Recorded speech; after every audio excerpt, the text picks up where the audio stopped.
Hello friends, welcome to Creative Medicine. In this lecture, we will learn about. Hello friends, let us now learn some important points about nucleotide derivatives. So if you see, we have ATP which is derived from adenine and it is a principal transducer, biological transducer of energy is the nucleotide, that is ATP. Then we have cyclic AMP and cyclic GMP are used as secondary messengers.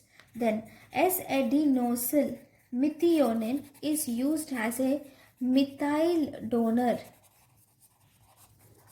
Then we have adenosine 3-phosphate 5-pyrophosphate, adenosine 3-phosphate 5-phosphosulfate.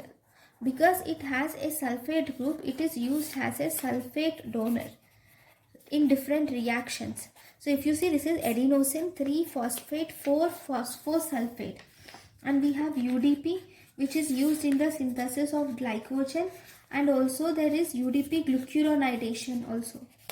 Okay, so and one more thing, we can't forget these coenzymes like nicotinamide adenine is a nucleotide, right? So ADP is present, which is a nucleotide, and we have FMN which is a derivative of nucleotide, and FAD.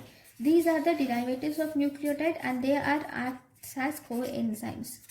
Okay, so these are the nucleotide derivatives. Thank you guys for watching my lecture. Thank you. Thank you and thank you for watching.